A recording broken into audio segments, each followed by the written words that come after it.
Okay, we're live. How you doing? Good. How are you?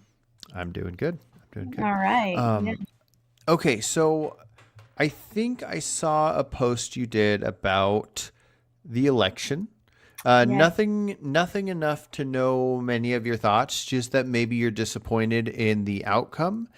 And so my question I have for you is, we can just take them one at a time.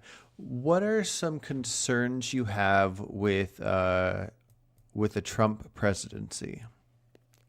All right. Good question. Well, I've been hearing certain things like certain people he's claiming he's going to make heads of things, like Mm-hmm. making RFK the head of like healthcare in America. Again, who knows how definite these things are going to be, but let's take him at his Mm-hmm. word. RFK has talked about being kind of conspiratorial against vaccines. Again, I don't know too much about him, but I wouldn't personally think he's the best person to be head of something like that. Mm-hmm. Trump has he's tried to dissolve the ACA, like Obamacare. Mm-hmm. I wouldn't really be for that. I've actually, before I went full time, before I was able to get health insurance from my job, I did use Obamacare for a year. It was pretty helpful. So that is one thing that concerns me because as I've mentioned privately to you, how I might be trying to start a small photography business, and Mm-hmm. it's going to take time, but if it's successful enough where I can cut my hours at my current job where I'm full time, I will lose my health insurance from there, Mm. and I'll have to start paying for it on my own. And I'm just, worries me a little bit if it becomes either completely unaffordable, um, Mm-hmm. or I don't really have a pre-existing condition, but if they dissolve the ACA, I'm pretty sure it would kind of allow insurance companies to deny people more freely again, Mm-hmm. if they have pre-existing conditions. So not my biggest concern right now, but it's still a concern for other people. But Yeah. I would be concerned about not being able to afford health insurance anymore if I can't get it from my job. Mm-hmm. Um, Trump is really against like climate change, like trying to prevent climate change, and he has no plans for like with the environment. Of course, one of his mantras was drill baby drill. Mm. So he's just going to go right into that. I don't really agree with that. I think we should be trying to help with the climate crisis pretty much. So that's going Mm. to go downhill. Also, because I guess I would, if I had to choose Republican or Democrat, I think I'm making it pretty obvious that I would choose Democrat. Mm-hmm. And I'm kind of liberal. So, you know, in the Supreme Court, uh, uh, there are two people, I think it's two at least, that are getting old enough now where they're probably going to retire, and Trump will be able to appoint people who agree with him, younger people that he can get Mm. in there. And because it's like a lifelong position, that could Yeah. make things difficult for even future Democratic presidents for decades to come to like pass things. Hmm? Ish. No? Okay, Yeah? hold All on. right. Let All me right. um let me s- I made notes. Let's Yes, take that's these a one at lot. a time, and one of them I actually have some knowledge on. Okay. All Um so I'm going to point out I didn't vote for Trump. I'm no Trump supporter. right. Most of my adult life, I'm 39 now, and throughout my 20s, I thought of myself as a Democrat. I've always viewed myself as liberal, but liberal, conservative, these are strange words. Yeah, I didn't. I went from conservative to Democrat in like Oh, okay. pretty quick. Yeah, it was an Yeah. extreme change. So I'm not a huge fan of political parties or labels or anything. I mean, if we just look at the words, liberal refers to liberty, which refers to freedom. Freedom is good, right? But there's a lot of freedoms we that aren't good. Like the freedom to kill people is not good. And so same thing with conservative. The word is not a bad word. It doesn't have a bad meaning. Like if we had slavery, we would want progress to progress away from slavery. But right now that we have no slavery, we want to conserve that. We don't want to change that to having Mhm. slavery. So these words are just words that groups go, oh, mine, I take this word, this word's good. And so they become bad in our minds. And so I don't like to think of like politicians that are running against each other as what is their party. It's more of what have they done in their previous political history, which Trump barely has any. But Yeah. for most politicians, it's what have they achieved? What have they claimed they want? What have they stuck to? And that kind of thing. So I just wanted to point that out ahead of time before I get into details. So RFK, I'll agree with you. Like I'm not a fan of that idea of vaccines lead to autism and that whole nonsense. I'm open minded to the sense that I don't like to shut anything out. So if somebody has that thought, I don't judge them too hard. My question would be the job he's getting appointed to, what does that entail? What is he able to do, whoever has that job? So I would be nervous if somebody that had that job could just go, oh, I choose to remove all these drugs, or I choose to remove the ability to get these vaccines. That would be scary. Mhm. But if I remember Michelle Obama was really into the government pushing movements like Yeah.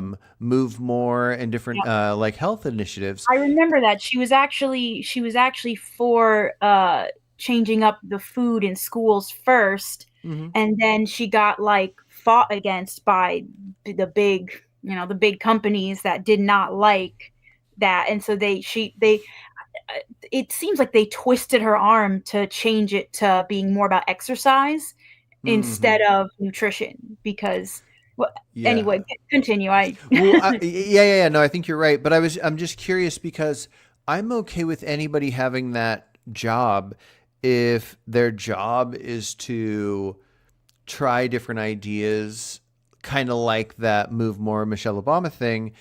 I'm only nervous of somebody having that job that's like a vaccine skeptic if he has the ability to do anything bad. I guess what I'm saying is I don't know what his job is, so I'm not prepared to be scared because I don't know if anybody has a job that has a lot of control in that regard. I'm not sure either. I think I tend to jump a little bit more to worrying.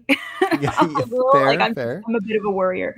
So I Yeah. mean I can't yeah. So I mean no, I can't like, say that any of these things are 100% tangible yet. Just that it just doesn't seem like a good direction that they might be trying to go in. I would be very happy if he gets some kind of position that doesn't have a lot of power. That would be great. Hopefully Hmm. that happens. It's just, I guess, it's the prospect of what could happen. And I did forget to mention the tariff thing. So if you want to add that to the list. Yes, yes. Mhm. Okay, so okay, and so one cool thing is a lot of these kind of things I don't know much about, and I like to be open about that, and then I like to learn more. So I'm going to look into what that job entails, and then next time we talk, or I'll shoot you a message about what I find out. I think that'd be cool to find out. Oh yeah, I could look. Um, Mhm. and then the ACA, I'm with you. That's kind of a scary idea to take something that a lot of people like that seems to be working, saves lives, and Yeah. potentially do away with it. Now, I have not that I have any like specific trust in Trump, but I have heard that he wants to remove the parts that he thinks don't work and make it better. I mean, it's hard to know how to, with such a complicated topic, how that kind of thing works. But what I do Yeah. know is when he tried to get it removed and took it to the Supreme Court, they said no. Like they said Mhm. he was wrong as far as the Constitution goes. Yeah. So I don't But know. it, Yeah. it's just more of a worry for me now because of the fact that he's going to have way more on. more his side now. Like last time he was Hmm. president, he didn't have like a majority all over the place. And this time it seems like there's just going to be just more of the Republican conservative voices able to do the voting. Okay, So, fair, fair. Because yeah, his it is majority Republican chosen Supreme Court members, and the last one was chosen in his last like couple weeks of office. So yeah. that is a fair point. Um, I'm gonna set aside climate change for right now because I don't know what the answer to that is, and I don't know if I have much to say. But let's go to Supreme Court because this is like my hobby. I Oh wow. love. Okay, you're gonna teach me things then. Yeah, I mean, I like to think I know a good amount about the Supreme Court, and I think the Supreme Court's pretty fascinating. So one thing that a lot of people don't know, I mean, I didn't know a lot of things for most of my life, and I still don't know a lot of things. But I think a lot of people don't understand how the government works. So the government is made up of three branches. We got the president and his cabinet. We have legislators, which is the Senate and the House, and then we have judicial, which is the Supreme Court. And essentially, the president's kind of complicated because he doesn't really do much, while at the same time he kind of does. But it's Yeah. complicated. But the Senate and the House essentially do everything. They can change the Constitution if enough of them agree on it. They make law. They basically decide everything. And then the Supreme Court, even though people will have their biases and people are sometimes religious or certain political parties or whatnot, their job is just to interpret the law that is decided by the Senate and the House. So they aren't there to make any legal stance. They are just there to interpret it. And so one example I like to use when I explain what the Supreme Court is to a lot of people that don't understand the Supreme Court is the right to privacy in the Constitution was written 1850s ish, and at that time, we didn't have a lot of the inventions we have now. So now we have devices that if you had a helicopter above a house and you pointed a certain gadget at the house, it would detect the heat waves in the house and it could tell you if somebody was like making meth inside that house. And when that started getting used and somebody was being tried for that crime, the argument was that the police invaded their right to privacy. And so Mm. what the Supreme Court had to do was say, okay, this invention was not made back when the privacy clause was put in the Constitution. So we have to look at what was written and look at the people that wrote it and decide at that time would those people have included this? And so the Supreme Court, the only time they have any control over anything is something like that, where they get to interpret based on their job, like they've spent their whole lives being judges in various different degrees, and now they get to look at this thing and go, in this unique case that went from a regular court to the Supreme Court of their own state to now the Supreme Court of the United States, they have to make a call.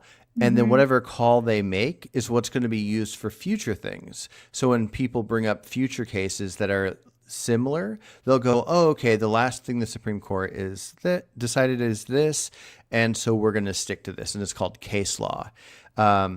Anyways, I think it's really fascinating, but I don't think I personally wouldn't care if every Supreme Court member was, if their personal political stances were Democrat, if all nine, or if all nine were Republican. It wouldn't really mean anything to me because nothing in the history of Supreme Court has ever. I mean, wasn't it the Supreme Court that like got like gay marriage to be legal throughout the United States? Yes. And also wasn't it the abortion to repeal the Roe v. Wade? Yeah, yeah. And so this is kind of how the Supreme Court can potentially do a good thing in a bad way or a bad thing in a good way, or many other arrangements of those two sets of words. Um, Mhm. so like let's I'm kind of torn on abortion, but let's assume that we are both very in favor of abortion. That doesn't necessarily mean that the Supreme Court ever should have said that Roe v. Wade should have been case law, which is what they did. So they basically, the argument at that time, it was actually privacy law, just like the one I was talking about with that other case. Um, this so basically the Constitution is what it is, and to make it something else, it has to be changed. And so if it's not changed, and somebody wants to say this should be accepted because the Constitution gives me the right. Like if the government tried to do something bad to me because of something I said, then I could say the Constitution says I have free speech, and then the Mhm. Supreme Court would look at it and go like, oh yeah, I mean the only thing they're bothered by is the speech, and he has free speech. Here we go. And so with the abortion thing, nothing in the Constitution says anything about abortion. It Yeah, wasn't. Yeah, and it so wasn't really a thing yet. yeah, and so at that time, with the judges that happened to be in there at that moment, they said that the 14th Amendment, I think it is, of the Constitution, has a section about privacy, and they said that a woman choosing what to do with her body is connected to privacy. So then Roe became Yeah, case I law. see. Mhm.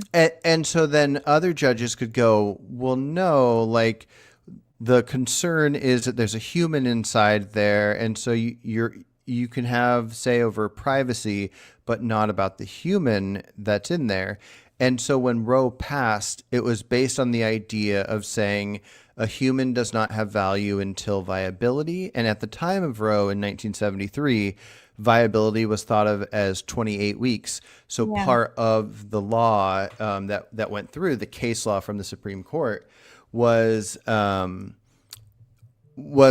viability standard. So they'd say that essentially you start to have rights once you hit viability, and before viability, you have no rights. So the woman getting the abortion, it's part of her privacy to get the abortion because they're No one claiming else that is there's right no as well. value.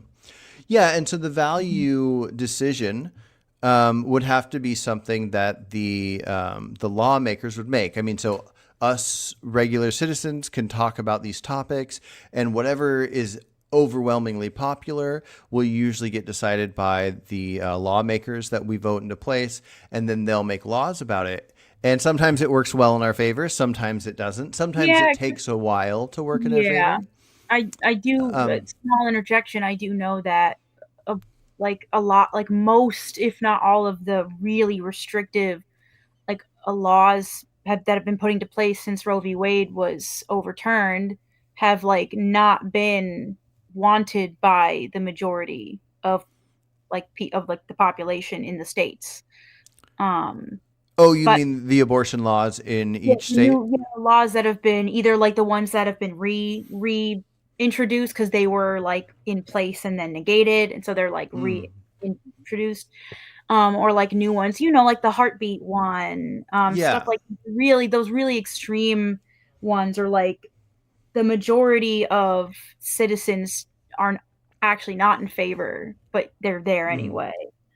Uh, Yeah, well, and part of it has to do with who they vote into place. So to get a right. bill like that, you have to have the majority in the House or the Senate. It's complicated and depends on which one. But every 2 years we vote on members of the House. So if the member Yeah. of the House in your district, most people don't look into this kind of stuff, so it's kind of tough. But if Yeah. you look into it, you can easily see this member of the House voted yes on this bill or no on this bill. And if Yeah. you don't like how they voted, you should be like, I'm getting them the fuck out of there. And you vote Yeah. against them. But most Mhm. people kind of don't care, and they'll just vote red or blue. And so hopefully there's ways to encourage people to care more and look into it more. Which that's something I would like to do more for myself and for helping others.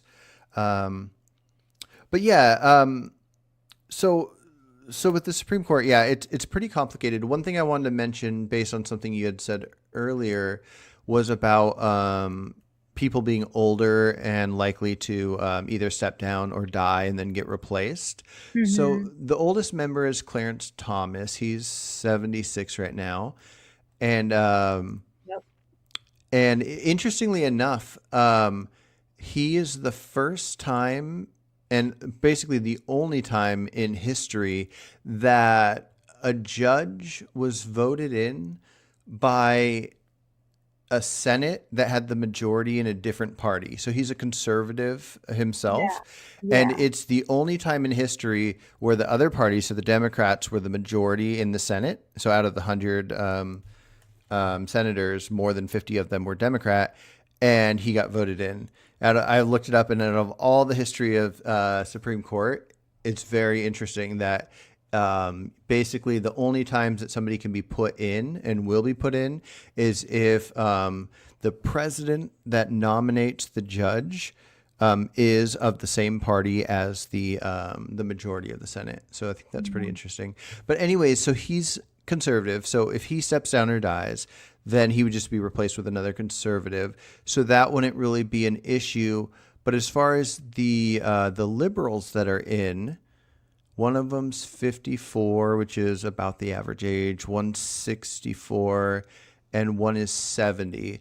And the one that's 70 was actually asked recently because if she were to step down now, Biden could put in um, a judge Mhm. to a younger judge to replace her basically. Mhm. But Mhm. she stated that she is perfectly of sound mind.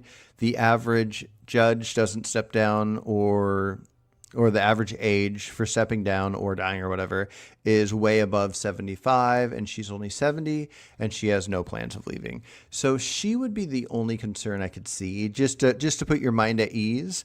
It Okay. seems like nobody is going to step down or die during Trump's 4 years because I mean that's the most he can have is 4 years, and Right, the right, of course, yeah, yeah.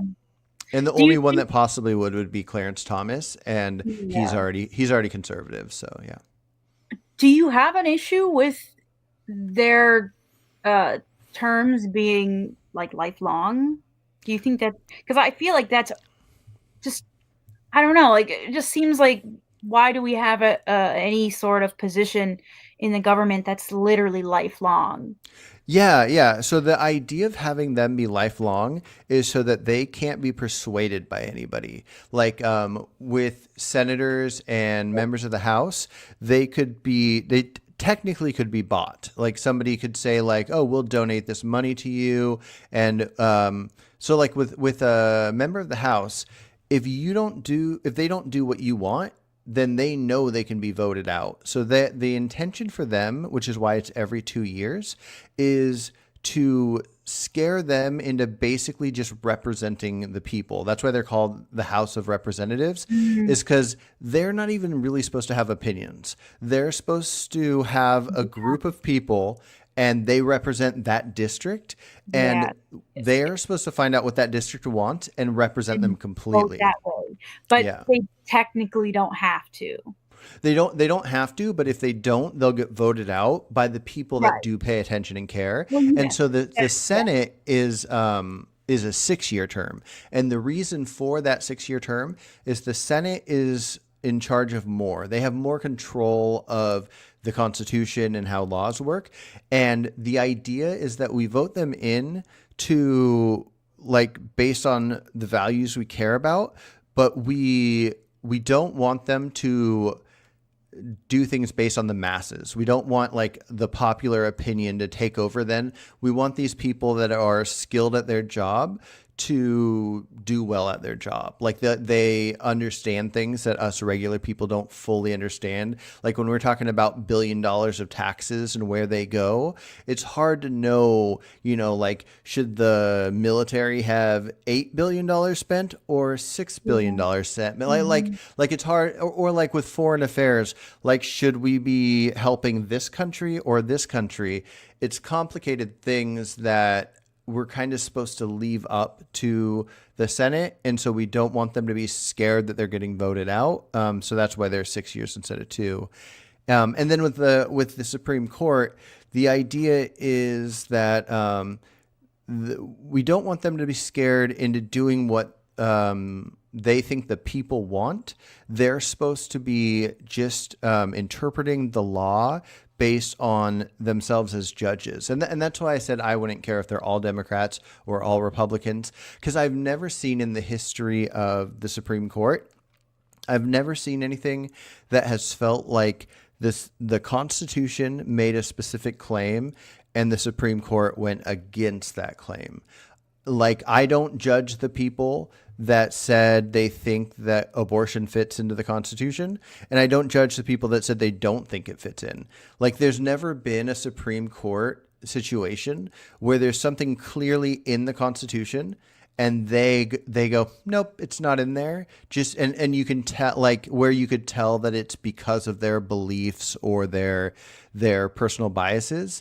Almost every time something's decided, it's because there's wiggle room, like it's a complicated issue.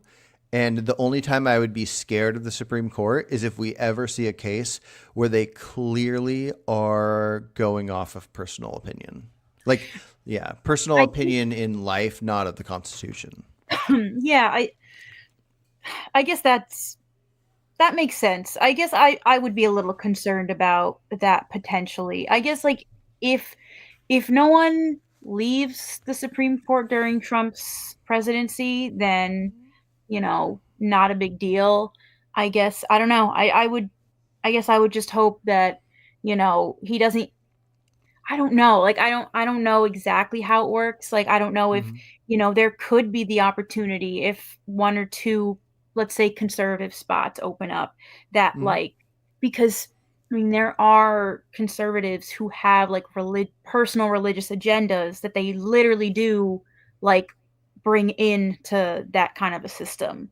Um Yeah, no, I think that's reasonable. I mean, right now, while the conservatives are the majority of the Supreme Court, happens to be the time that Roe got overturned. So, like, it's reasonable to think that those but people, just because of their religion, because of the you yeah, like we know that it's because of religion. Like yes and no. Well, that's the thing. Like, they might have decided to push it through because they believe the thing, and also they don't think it's in the Constitution. but The that problem but is it's definitely not in the Constitution. Is my main thing. So my personal stance right now is a it 12 week. can't be explicitly What's there. that? It can't explicitly be there from the Why not? beginning. Oh, from Abortion? the beginning, of course not. Yeah. From the Well, and beginning. we amend the Constitution here and there. It hasn't been Yeah, amended a lot, but the right. last time was in like the mid '90s, Hmm. and before that, there was one time in the '30s, and then I think in 1920 is when women got the right to vote, and that got amended to the Constitution, not the Supreme Court. That was a Constitution change. And Okay. what's that? So abortion could be put into the Constitution via an amendment, Yeah. Oh yeah. potentially. Yeah, so that's okay. All right. So And that's so some people think it should go to the states, and every state has right. their own constitution.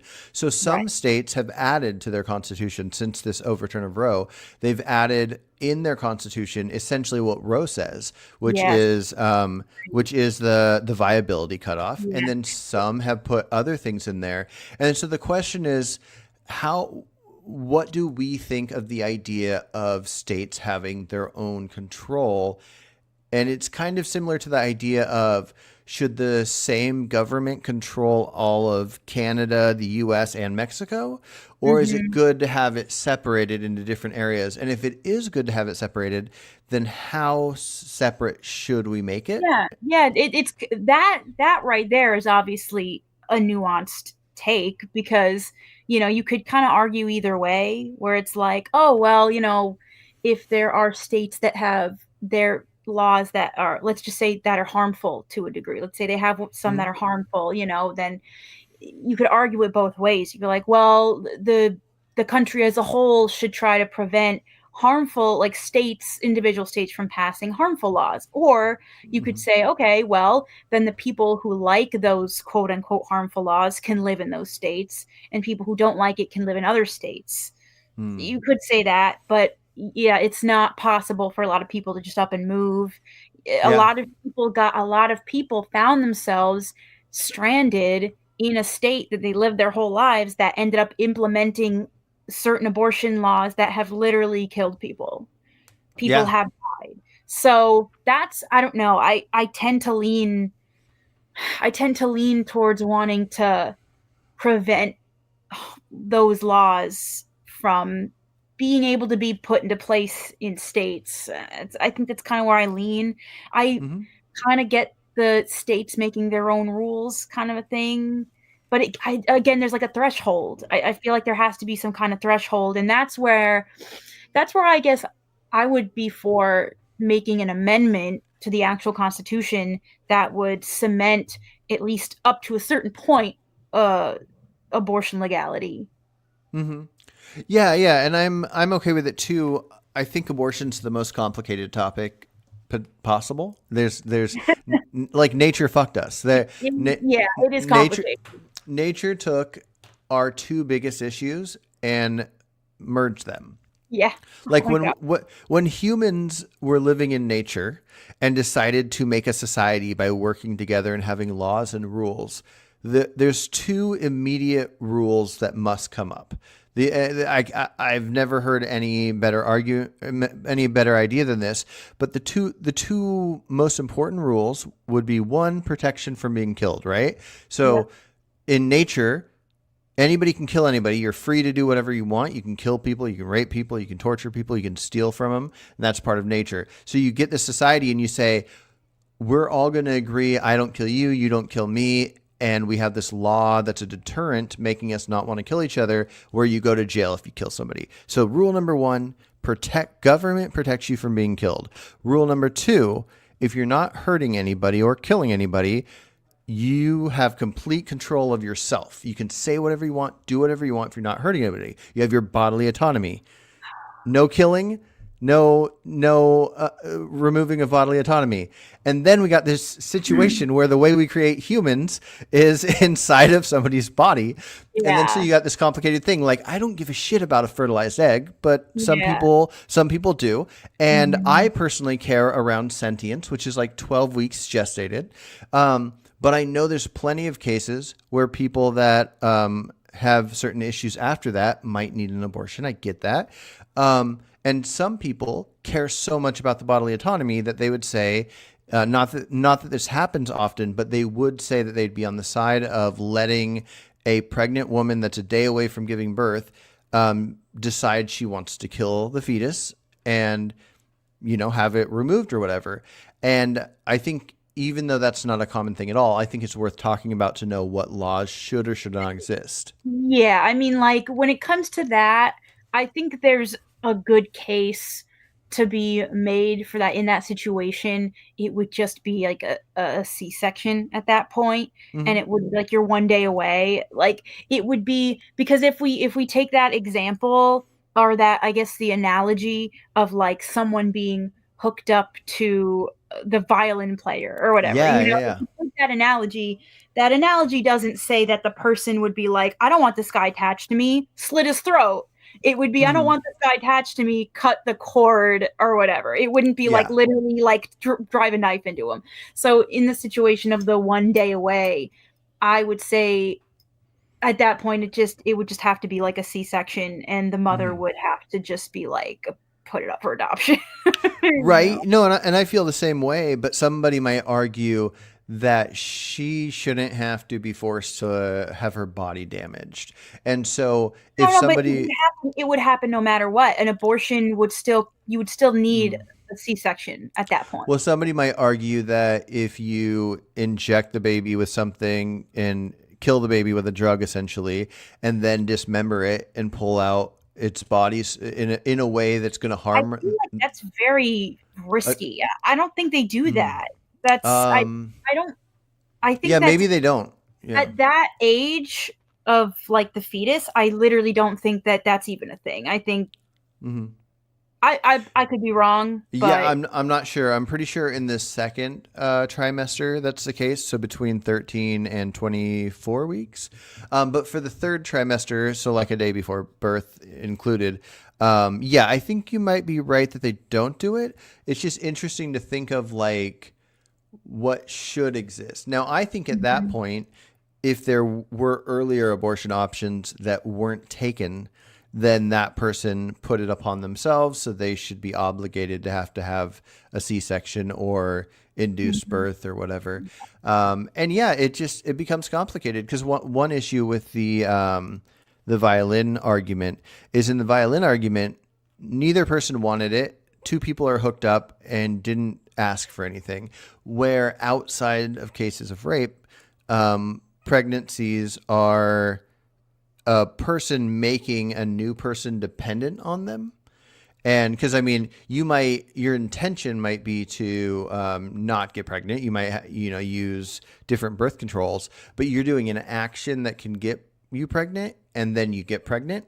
So that new human at the stage that you view it as a human, like Mhm. at what stage do you view a human as a human? Would it be sentience or consciousness So or using the word human is Mhm. interesting because again, like a human like embryo in the first day is technically it's still a human. Like Yeah. it's adjective human. Mhm. But as for being like a person, Yeah, or um, just when do you give it value? At what stage would you say that that human should be protected? Because I would agree, scientifically, a fertilized egg is a human. It's a right. human just like me and you, but I Mhm. don't care about protecting it. Yeah. I'm just curious at what stage. Okay, here's a hypothetical to help you figure this out. If we stopped having humans be grown inside of women and we start growing them in labs, so we have robot uteruses and we find out it's perfectly fine. I'm not convinced of this, but let's just say that we do. And Yeah. when people want to have babies, they bring in some sperm, some eggs. They put them in the robot uterus and start growing a baby. Now Mhm. imagine somebody does that, and the next day they show up and they say, "We've changed our mind. We don't want a human with our DNA out there. We don't want it to be made and put up for adoption. We want this thing terminated." And Mhm. it's just a fertilized egg. It's not even to the stage of like getting to the uterine wall or anything.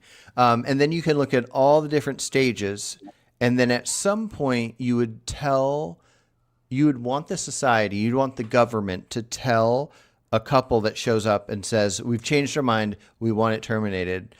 What stage of growth, keeping in mind that we're outside of a woman Yeah. now, we're just in a lab, Mhm. what Mhm. stage of growth would make it? Also, keep in mind, assume we have all the resources in the world, we have lines of millions of people wanting to adopt and that kind of thing, just for sake of argument. What stage of growth would you think that at that point you would tell the owner of the egg and sperm, Okay. we get that you don't want it, but we're gonna let it grow and then put it up for Yeah. adoption. Okay. Well, so the adoption thing, I think, would only be relevant if if it was a world where there were not enough pe Yeah. babies to be adopted. If there's more than enough already, like we kind of have today, then then that's not it's irrelevant to me.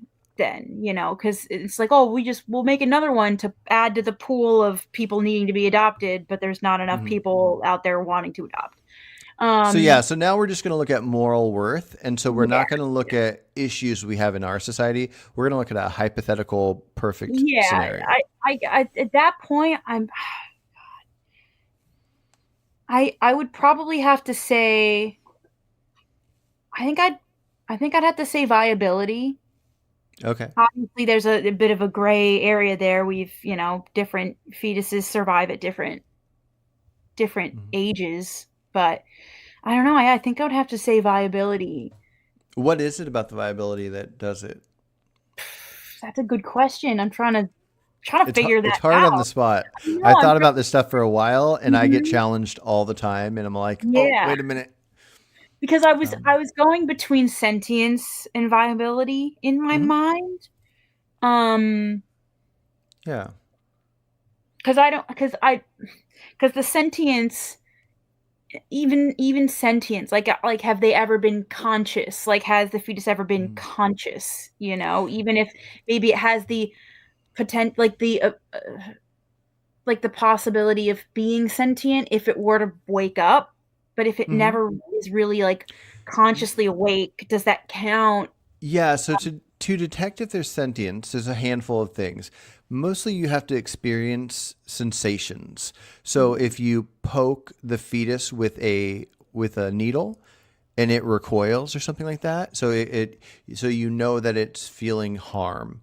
Um, and then there's feeling of pain and suffering, and then there is like recognizing things. So like you can sense like if somebody talks and you can start recognizing a voice kind of a thing. So being able to hear, obviously you won't be able to see, but being able to hear and to feel pain, pleasure, that kind of thing. Now I don't know exactly how scientists figure out these milestones. They figure them out Yeah. at different times. Mhm.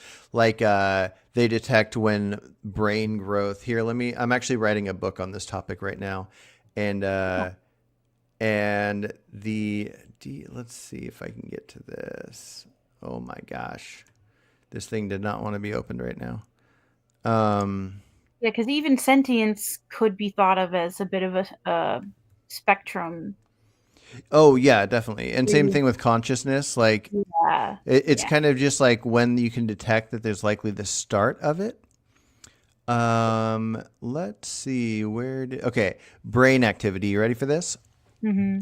A fetus begins to show brain activity around 6 weeks of pregnancy, and by the let's see, and by the seventh month, a fetus can emit brain waves that can detect through the mother's abdomen. Here are some other milestones. So, week 7, the neural tube closes and the first synapse forms in the spinal cord. Week 8, electrical activity begins in the brain, allowing the fetus to make the first spontaneous movements. And then it says somewhere in the first trimester, the fetus develops involuntary movements like yawning, stretching, and sucking. So, anyways, it's a whole list of the I guess, different brain yeah, activities, yeah. and it's just so fascinating. I guess at least like being able to. Okay, so I think an important thing for me is being able to be aware that you're in pain. Okay. I think that's important. I think that's really important. I mean, especially like even if we talk like, veganism and the animals, like they can be aware, like they have a subjective experience. They can be aware of being in pain or in pleasure. Like, Hmm. so I think that's Yeah. a really big one for me. Obviously, in a scenario of robot uteruses, it's, pretty disconnected from what we unfortunately have in real life. Yeah. Um, because that actually would be pretty great if we had robotic uteruses, I think. Yeah. But um, Quick heads up, I don't have my laptop plugged in, and it tells me that I have 19 minutes, which I think it's lying to me, and my computer might shut off. So okay, if it shuts off before I can say bye, I'm saying bye now. But okay, we should be good for about 10 minutes or so. okay. Um, I but do want to yeah. bring up really quick, Mhm. and we don't have to like go into it right now, but you just Yeah. made me think of something a little off topic. But when you mentioned the laws, like the two main laws of Hmm. like not being killed, that is pretty straight. That's pretty straightforward, I would say. But when you Hmm. mention the other one of having like autonomy, Hmm. that just like sent my mind on into like a spiral of like the whole freedom thing and what should you have freedom to do like it makes me think back to a time in American history where you could find some land and build a house. You could Hmm. build a house and there you go. Like you have a house. You have a house now. You know, I feel like there's like in my head there's such an issue with having such a government that can like first of all almost penalize you for being homeless, but not allow you to build your own house. Like Mm. you can't, like it's like, "Oh no, we own all the land. The land is owned now." Like you would have to pay property taxes. You can't just build a house anywhere. I feel it's like this like kind of in my heart kind of deep down thing where that just feels so wrong. I'd Mhm. love to discuss things around that at some point because a lot of like the government control does feel wrong to me, certain things. Yeah, yeah. Yeah, so it's definitely complicated. Like resources play such a role. Like amount of land that exists and like how much of that land we want to be owned by people versus how much of it do we want to preserve like national parks and stuff like that. Mhm. Like I'm sure there's so many areas. Like I live in Oregon and I don't think it's like this many other places, but half the state is just trees and mountains and nature and it's amazing. You got to come visit and go on awesome hikes and stuff. But Yeah. um the idea of a government figuring out like, okay, this part can't be owned, but this part can. I don't think the government technically owns property outside of like government buildings. And so the government can help regulate how the taxes work, but not the ownership of the land so people can buy and sell land. Um, but yeah, I think there's important things like the protection from being killed and harmed and all that kind of stuff. And then, because could you imagine just living in nature or even living like in different tribes of like how like Native Americans used to live? Um, can you imagine like somebody just going off into nature and then somebody finding somebody and like stealing their stuff or raping them or whatever? And there's just no overarching government with laws telling that person you're going to jail now. No cameras capturing crimes to or DNA testing. And Yeah. I love that we live in a time where people can't get away with bullshit much anymore. Where back in the day, people would just murder each other No, and you're steal right. from each other. Yeah, And so that's true. so that's just such a good thing. But then on top of that, if you have like the freedoms of like our body and our words, like the idea that until the US existed and maybe a couple other places, that if you were to talk bad about the king, you would like have your hand cut off or you'd go to jail for a certain amount of Mhm. time. And now you go online, you'll see everybody will be talking shit about Trump or Harris or whoever they Mhm. want. And they're Mhm. not like waiting to get arrested or anything. So that freedom of speech is so important. And the freedom of action outside of resources. Resources are limited. So your freedom of action is more to do with like, you should be able to go have sex with whoever you want to have sex with or be friends with whoever you want to be friends with.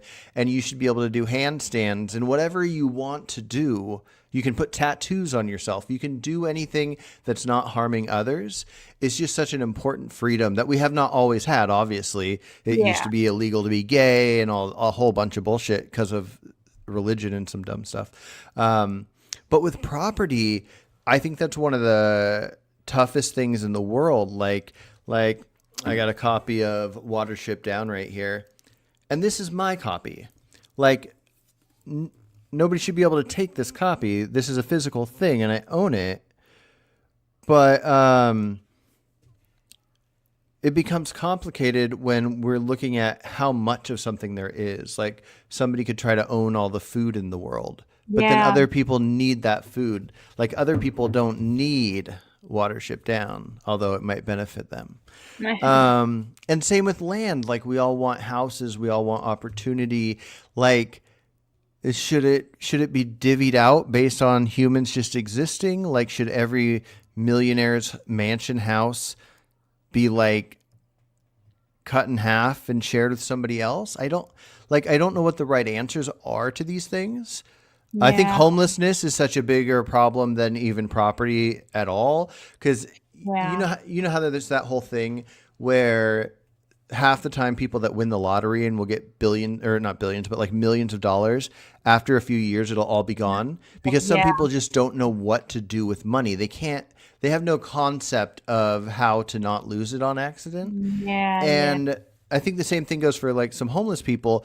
There's a lot of homeless people that can probably be housed and helped out, and then they can have a great life. But there's a lot of people that, unless you force them to have a good life, if you gave Oh no.